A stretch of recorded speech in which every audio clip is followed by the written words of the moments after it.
Imagine if every week, every business area did a 5-minute demo. Each employee in a business area did a 5-minute demo on something they used any AI tool for. And they had to show one thing they use ChatGPT for every week. That alone would catapult our company. The thing that I've been thinking a lot about is AI. And I know that we're all kind of hitting it and getting talked about it and trying it internally. So I'd love to get some little bit of discussion around that today. But I was at a conference in Dubai, and one of the other speakers was speaking about AI. And I guess at any of these events these days, AI tends to be a bit of a topic of discussion. And in my presentation, I said to the group that AI is not going to replace employees inside of companies as much as employees using AI is going to replace employees inside of companies. So what I really mean by that is AI is a tool, and it's a tool that virtually all of us need to get much better at, because our roles are at risk and our companies are at risk to people who actually can leverage it more than we can.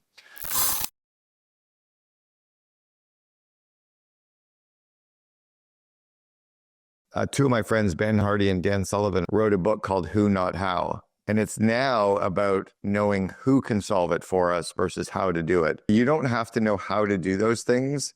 What you have to do is make a list of all the stuff that you guys do, make a list of how much time you do that, make lists of all the stuff that are repetitive actions, right? Even if they're small little things, but you're doing them often. And then give that list to somebody with AI experience, some 22-year-old who can come in with, Zapier, or can come in with Lindy is like Zapier for AI only. But if you can get a Lindy expert, somebody off of Upwork or somebody that you network into, can come into your office and say, here's all the shit that we do, they can then automate all that stuff for you and set you guys up and show you where the biggest savings are. So that's an opportunity.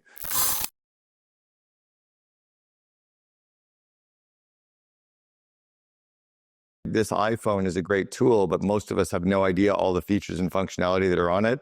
I'll give you one that blew my mind. We learned this about 1.5 years ago. You know, when you're trying to type something and you have to got to move your finger to get the cursor to go somewhere because you can't get the cursor in the right place. Do you know if you actually press the space bar and then move your hand while your finger is on the phone, while you're just pressing, the space bar is your cursor. When you press the space bar and go like this, the mouse goes exactly to the letter that you wanted at in seconds. I didn't know that. That's just a simple tool that saves us so much time, right? Or the chat, like the autocorrect features. When you type something in and it can autocorrect, that's been something that's been available on every computer for 24 years for free.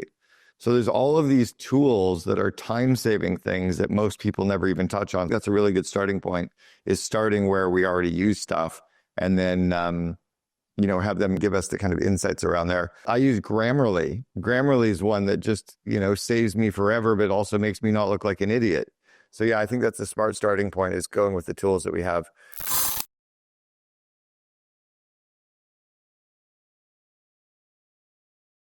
It can be very dangerous and overwhelming when we have consultants coming in showing us all the things that can get very kind of big and very kind of scary and very expensive. We have to actually use and trust a little bit of our entrepreneurialness and kind of bring them back in to say, let's just do the critical stuff right now. Let's work on that, and let's not get into the weeds on everything else. Work on the critical few things versus the important many things. I think we have an opportunity that we could automate everything, but what's the point? I remember years ago when I was the COO at 1-800-GOT-JUNK, we did an audit of all of the threats and risks that the company was facing. And we ended up with about 15 different potential threats that the company was facing. So what we decided to do was look at the threats as a percentage chance that they could happen. And then what was the cost to the company, or the cost to the employees, or the cost to our customers if it happened? One example was that if there was an earthquake, if there was an earthquake in Vancouver, could it shut down the company? I was like, yeah, it totally could. Holy, that's crazy. What could we do, right? And they wanted us to put in place an earthquake-proof, vibration-proof floor in our server room. So our IT guy was spending some time talking about it. I'm like, wait a second. The chance of there actually being an earthquake is very, very low. And we run a garbage company. Well, let's just take a look at how much it's going to cost us. It was $78,000 to put in this floor. And it was going to be like a week of his time doing it. We're like, you know what? Kill it. Like, it's just not worth, we're not $1 billion company. I'm not going to spend $78,000 on this stupid project just because it could happen one day in the next 1,000 years. And even if so I think we have to be careful with these AI consultants coming in and showing us the gazillion things we could be working on, because the reality is we have a business to run. And if we can just automate some of the critical things, because then we also have to spend time keeping it all up to date forever, right? That's the danger.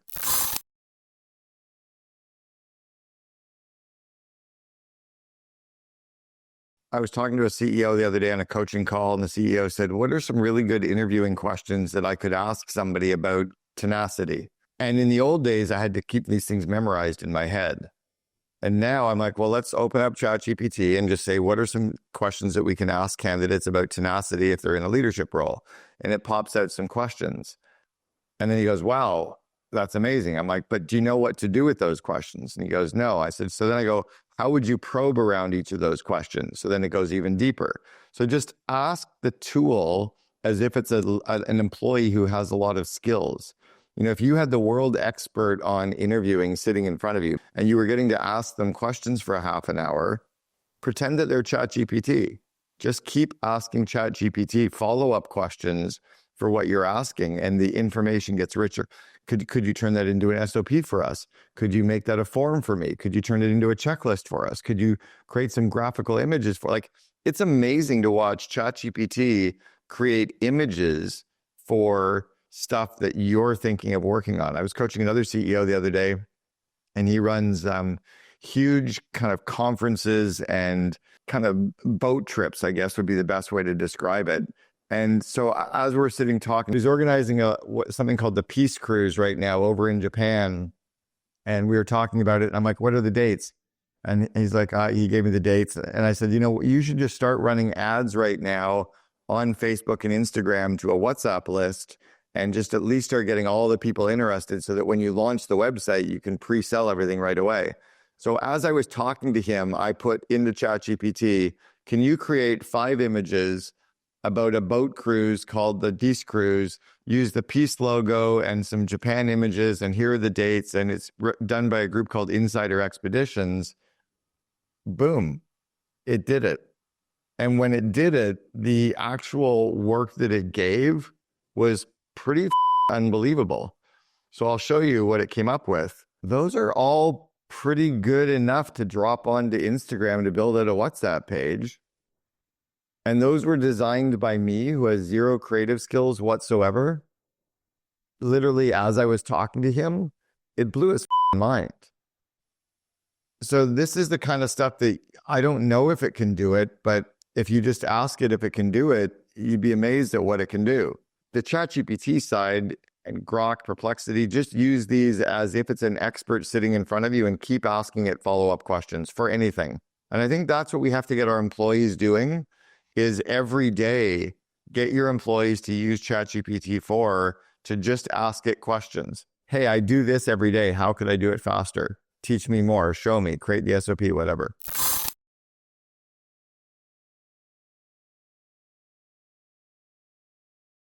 Imagine if every week, every business area did a 5-minute demo. Each employee in a business area did a 5-minute demo on something they used any AI tool for. And they had to show one thing they use ChatGPT for every week. That alone would catapult our company, right? Even if it's, I wrote an email. Cool, that's great. Somebody, did it to, I don't know, write a follow-up sequence. That's even better, right? What are we using it for? Just sharing because right now nobody knows. It's like we all walk around with this going, hey, this is cool, but we don't use any of the functionality that's in here.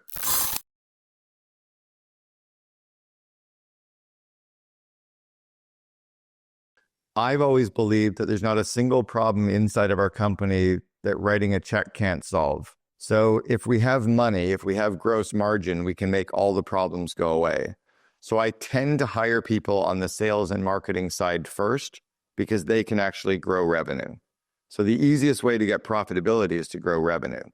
The second way that you can grow revenue is by decreasing your cost of goods sold, right? And then by reducing some of your overhead. And I was just playing with these for fun last night. I want to show you something, and it's really kind of scary and crazy at the same time. Let's say that scenario A is that you have $5 million in revenue with 80% cost of goods sold. That might include like your sales and marketing costs, your cost of the product or whatever. So you have a gross margin of $1 million left, right? You start with 80% cost of goods sold. You got $1 million in gross margin. You got $1 million in overhead. So your profit is zero. Most CEOs are out there saying, we need to grow our revenue. We need to grow our revenue. Let's get our revenue up to $6 million, right? That's going to help us. Well, now scenario B is you get your revenue up to $6 million, but your cost of goods sold have stayed the same. So now you've only got $1.2 million in gross margin. So now your overhead hasn't changed. You got $1 million in overhead still. And now you've only made 200 grand. So the CEO has pushed so hard to get our revenue up by, whatever that is, 15% up to 6 million. And we're still not making any money. So really then what are they going to do next year? We got to get to 7 million. We got to get to 8 million. Okay, maybe. Or maybe what we should do is get our scenario C. Maybe let's get our cost of goods sold from 80 down to 70. That drops 1.5 million into gross margin. And if we could actually find $100,000 in waste inside of our company, because there is waste everywhere, that get rid of some of that overhead, now we've got a net profit of 600 grand. So all of a sudden we've got 3 times the amount of EBITDA and we did the same amount of revenue. So I'm like, well, what if we actually did less revenue? What if we only did 4 million in revenue? What if we fired some of our bad people? We fired some of our bad customers. We got rid of the customers that cost us so much. We only did, dealt with referrals. We got rid of like some of our marketing and sales spend, whatever it's going to be. You do 4 million at 60% gross margin. You got 1.6 million in gross margin. You get your overhead down because you fired a couple of bad people. You fired a couple of toxic people. Now all of a sudden you got $800,000 in profit with doing less revenue. I think often we end up focusing on hiring the wrong people. Every mid-level manager's solution to every problem tends to be hire more people. If you take any junior manager, any first-time manager, their solution to every problem is we need to hire more. And all that does is build out the actual overhead inside of the company. My starting point is, first, hire more of the sales and marketing to drive revenue.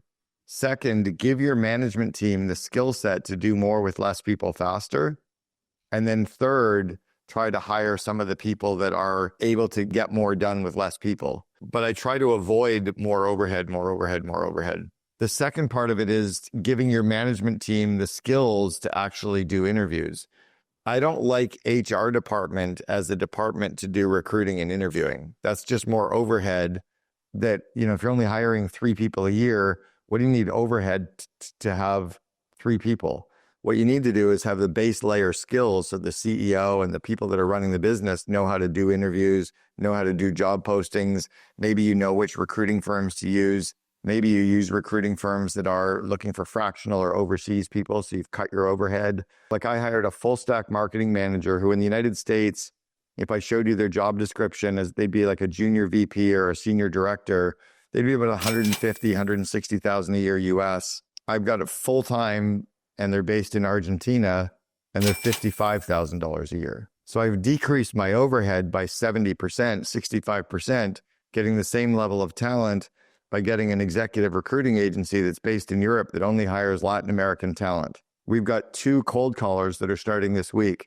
One that is just doing outbound on all of our social media. So contacting any of the new followers, any people that comment, basically like and they're literally following a script. So there will be no phone calls. It's going to be copying, pasting all the messaging. We're giving them the script and the kind of the decision tree of what to send. So it's a very kind of entry level, almost data entry-ish kind of role. We've got somebody who has done sales for 3 years, super high cultural fit. They're $2,000 a month, all in. That's 24 grand a year for a full-time salesperson. So for me, it's how do I hire people that are sales and marketing? How do I get them offshore? How do I save a bunch of that additional overhead? And then once I know I've got that gross margin and revenue coming in, then I can put the better mousetrap in place second. The third part is the skill set around interviewing, right? We didn't have an HR department at 1-800-GOT-JUNK until we got to about 100 employees at our head office. We had someone in finance who managed the payroll and their benefits and their sick days and policies and procedures and make sure we had the employment contracts all signed and dotted. That was a finance role that managed that. but we trained everybody how to do a job posting. Now we train them how to run a job posting through ChatGPT. We train them where to post them. We trained them on how to do interviews.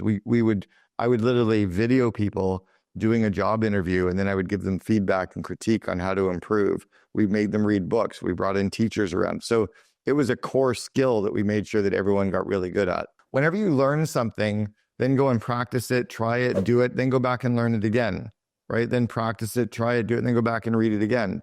So going through that, the interviewing module of invest in your leaders 4 or 5 times over the course of a year while you're doing interviews, that's where the real power comes in. Read the book Who, work on it for a year, then go back and read it again.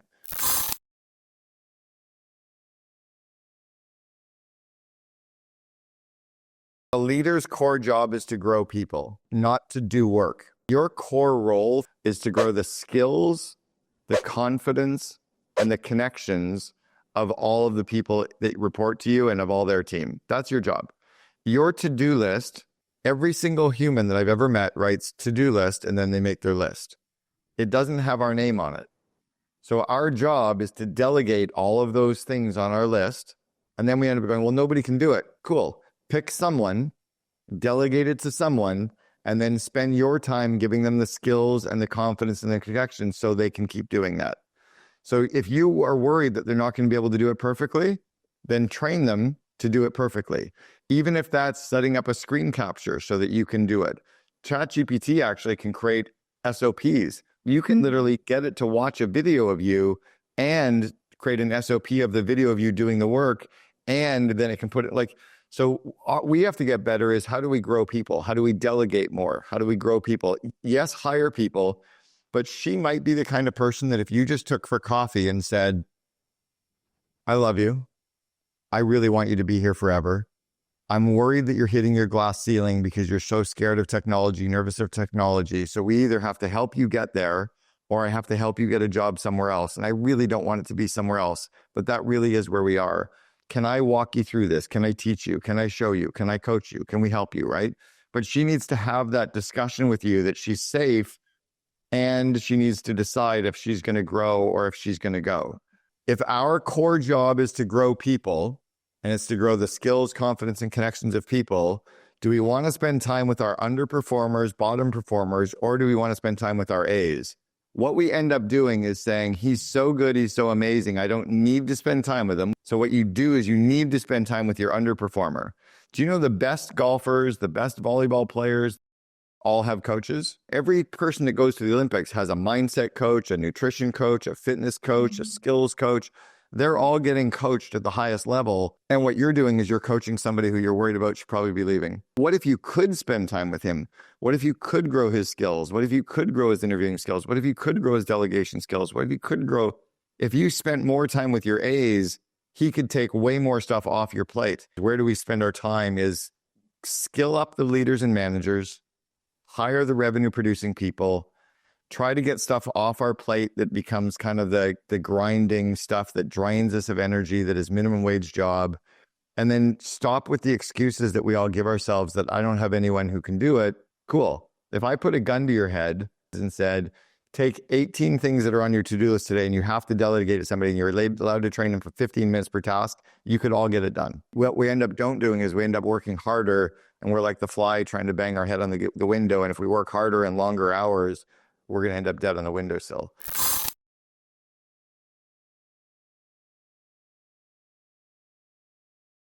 You got to trust your spider senses, that intuition that you have. I think women tend to trust it more than men do, or women certainly have it more than men have it. Women need to trust it more and not think that there's something wrong. So when your intuition is telling you something, it's right. You just need to trust that. So you need to sit down and talk about kind of almost putting in place a personal development plan, PDP, and just saying, and the way that coaching works best is showing the person the goals that you have for them or what they're supposed to be focusing on. And then asking them, what areas do you think you're doing really well in that you should continue doing? And let them talk. And then you can do this over coffee. You can do it over a walk. It doesn't have to be a formal PDP process. And then you can just say to them, where do you think you need to improve? And get them to give you the areas they need to improve. And then you show them areas that you feel they should continue. And then you hit them with the areas they need to improve. That's the starting point. The second step of it is, do you agree? And if they agree and they buy into it, do you want to get better at those? And then you got to get the buy-in around that. And then the last part is, what do you need from me to help you get there? And what are you going to do differently to help you get there? But you need to get on the same page with where you need them to go and what they're doing well. The reason you start with what you're doing well is it gives them a baseline of trust and feeling secure and safe to then know that they have areas to work on. Even can be helpful by you going, by the way, I at something, like here's something I'm working on. I really struggle with this, which makes them feel safe that, oh, even my boss is working on getting better at something too. But then they have to buy in and agree that they want to get better at it. If they don't agree with what they have to do differently, that's a big flag. If they don't want to get better at it, like they're just fine with where they are, that's a big flag.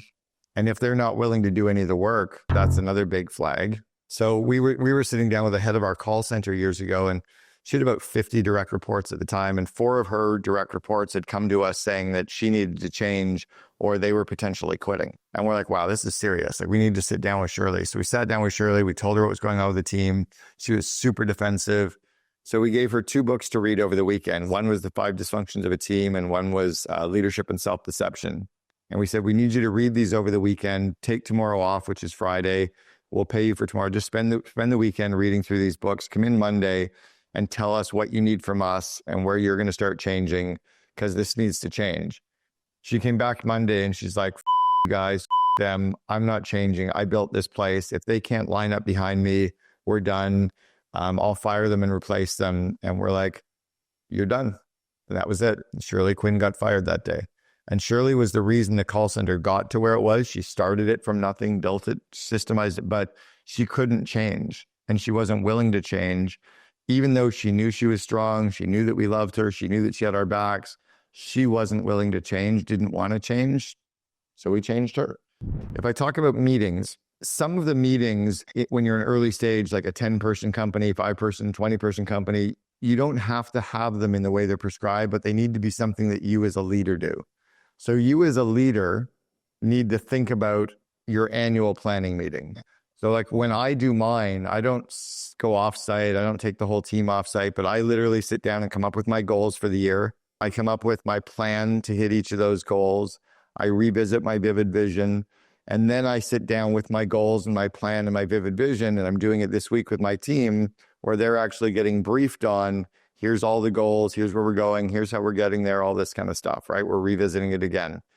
So my quarterly is the same thing. I sit down and I revisit. But if you have a management team or a leadership team, then you start putting those structures in place. But those meetings are there as your company starts to scale.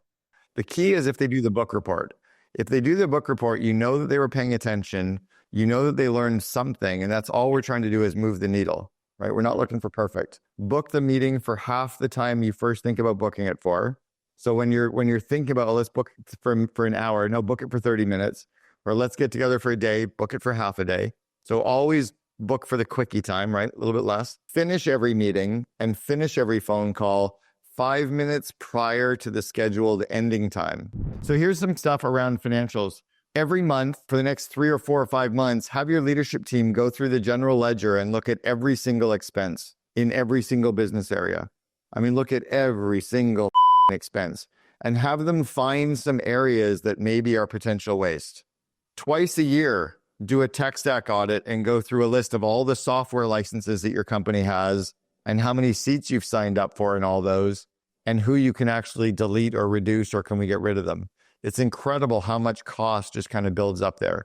I have a CEO that I'm coaching right now that is canceling every credit card their company has, setting up all new credit card accounts so that the old numbers don't get transferred over automatically to the new number by Amex and Visa, to force himself to manually sign up for stuff again. He's like, the only way I can get off of everything we're sending on auto is just to literally change all the numbers. Not a bad way to look at that one too. The next one is to sit down and think about your numbers. I was talking to somebody at Mind Valley in Dubai about this, and I said, he was a professional volleyball player. I said, if you and one of your buddies played me with 5 of my best friends from college, how often would you win? He goes, all of them. Like, we would always beat you. We would beat you every game. I'm like, so I have 2 A players that maybe I pay $200,000 a year, or I have 6 B players that I pay $100,000 a year. Now I got 6 people that are costing me 600 grand. I got 2 A's that are costing me 400 grand. I could fire 4 people just to hire 2 of the better people. There's another data point that the square root of your number of employees, so roughly the square root of 50 is 7, right? 7 people in your company produce 50% of your company's output. The other 43 people produce 50% of your company's output. There's a lot of potential time and waste and energy and around stuff. So there's often doing the activity inventory, like what are people working on? Why are we working on it? There's some danger in automating everything. The first step is, can we stop it? Like, forget about automating it. Do we even need to do it? Like, do we even need to do those things and fill out those things and ask those things? Then can we optimize it, right? Can we do it faster or better or leaner? Then can we automate it? And then worst case, can we outsource it to like a freelancer? Last case is hiring anybody in North America to do the work. Often an early stage manager walks in and goes, we need to hire Bob. We need to hire more people. No. Do we even need to do that work anymore? Can we optimize the work? Can we automate the work? Can we outsource it to the Philippines or Brazil or somewhere else? Then can we hire full-time here? Or can we hire part-time in North America? So I think if you do a review across your business systematically around that stuff, those are really, really helpful, because it isn't get more revenue all the time.